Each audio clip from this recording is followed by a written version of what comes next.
¿Cuál es su nombre?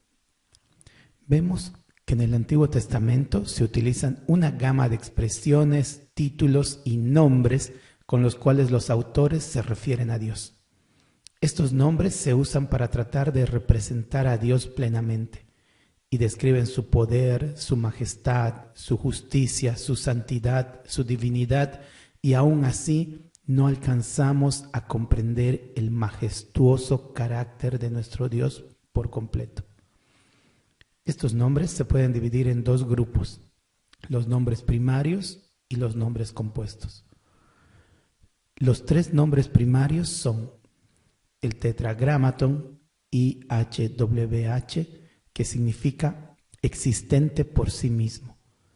Este es un nombre de relación entre el único Dios verdadero y su pueblo.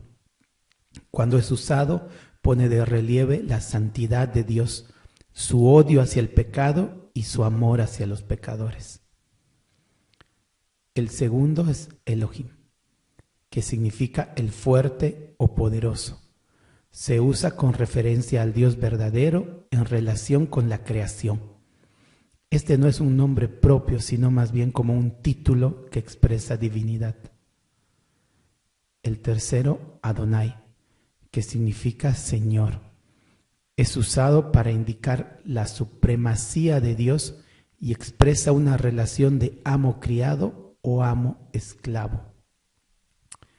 En esta ocasión nos centraremos en meditar un poco sobre los nombres Elohim y Adonai. Elohim es la palabra en hebreo utilizada para deidad, por lo cual es más un título que un nombre.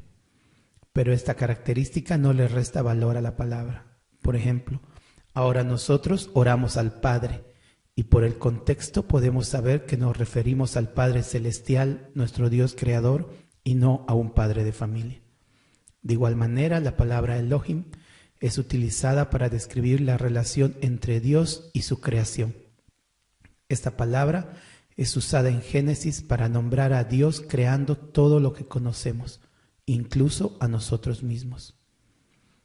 Elohim es una palabra en plural y ha sido explicada como el plural derivado de El o una forma plural de Eloah, que se traduce como Dios.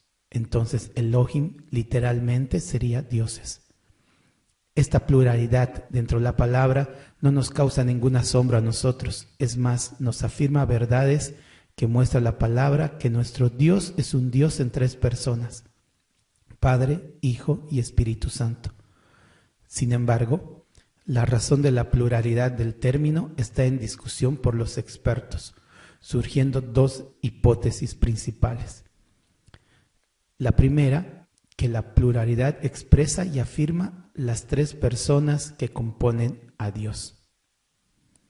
La segunda, explica que es un sustantivo plural, llamado plural majestático, llamado así porque fue usado por la realeza, que es una forma de expresarse que consiste en que el hablante usa la primera persona en plural junto con el pronombre nos. Por ejemplo, si el presidente quiere comunicar algo, diría: nos es grato comunicar, hablando en plural, vinculando lo que dice a una institución. Ya sea que en el plural de Elohim nuestro Dios quiera mostrar sus tres personas, o que sea una expresión de plural majestático, donde Dios creador habla como institución, este plural mínimamente prepara el camino para la revelación de la Trinidad en el Nuevo Testamento.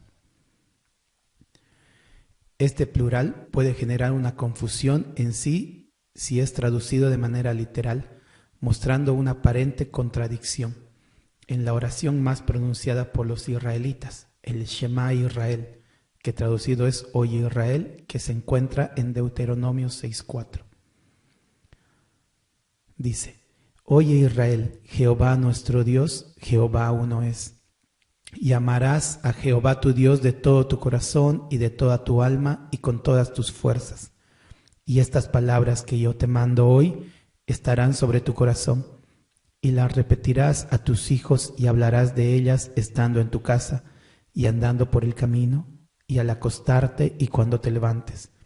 Y las atarás como una señal en tu mano y estarán como frontales entre tus ojos. Y las escribirás en los postes de tu casa y en tus puertas. Si traducimos de manera literal la palabra Elohim en el versículo 4 sería: Oye Israel, Jehová nuestros dioses, Jehová uno es. Claramente parece una contradicción, pero la palabra traducida como uno también expresa unidad compuesta, entonces no hay contradicción. En este pasaje el Dios creador nos revela el primer gran mandamiento que después fue confirmado por Jesús en Marcos 12, 29 y 30, donde se repite: Oye Israel, Jehová nuestro Dios, Jehová uno es. Y amarás a Jehová tu Dios de todo tu corazón y de toda tu alma y con todas tus fuerzas. La pregunta ahora es: ¿estamos amando a nuestro único Dios con todo nuestro corazón, con toda nuestra alma y con todas nuestras fuerzas? Bueno, este pasaje además nos brinda la manera de comprobar si estamos amando a nuestro Creador como Él nos pide. En los versículos 6, 7, 8 y 9 están las pruebas de nuestro amor a Él.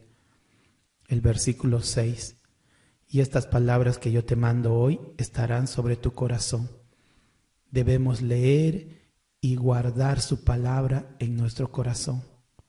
El versículo 7: Y las repetirás a tus hijos y hablarás de ellas estando en tu casa y andando por el camino y al acostarte y cuando te levantes. Debemos hablar de ellas constantemente. Sabemos que de la abundancia del corazón habla la boca. Si nos llenamos de su palabra, podremos hablar de ella a nuestros hijos, con nuestra familia, en nuestro trabajo, a la mañana y a la noche. El versículo 8: Y las atarás como una señal en tu mano y estarán como frontales entre tus ojos. La palabra del Señor debe notarse en nuestras acciones y debe cambiar nuestra manera de mirar el mundo. Todo lo que vemos y hacemos debe pasar por el filtro de la palabra. El versículo 9: Y las escribirás en los postes de tu casa y en tus puertas.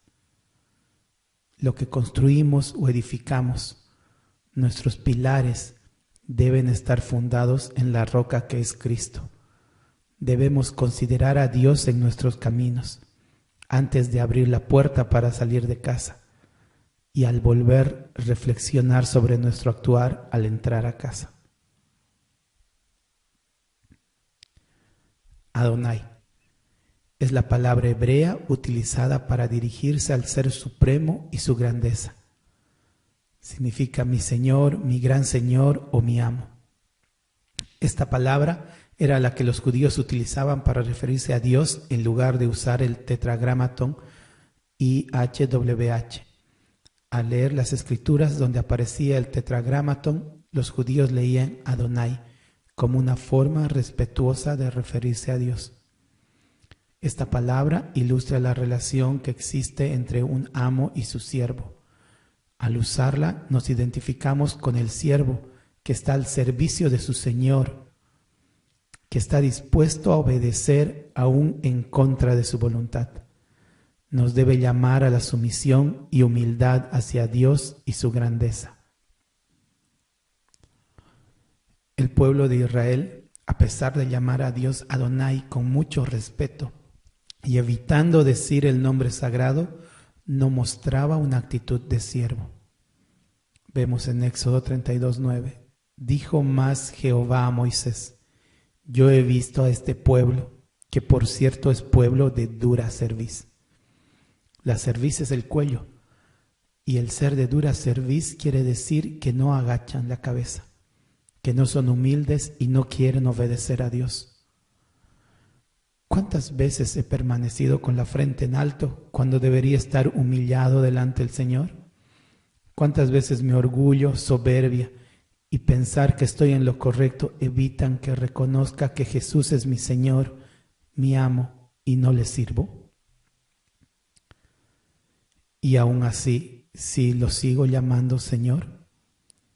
Mateo 7:21: No todo el que me dice Señor, Señor, entrará en el reino de los cielos, sino el que hace la voluntad de mi Padre que está en los cielos. La evidencia que tenemos de no ser falsos es hacer la voluntad del Padre.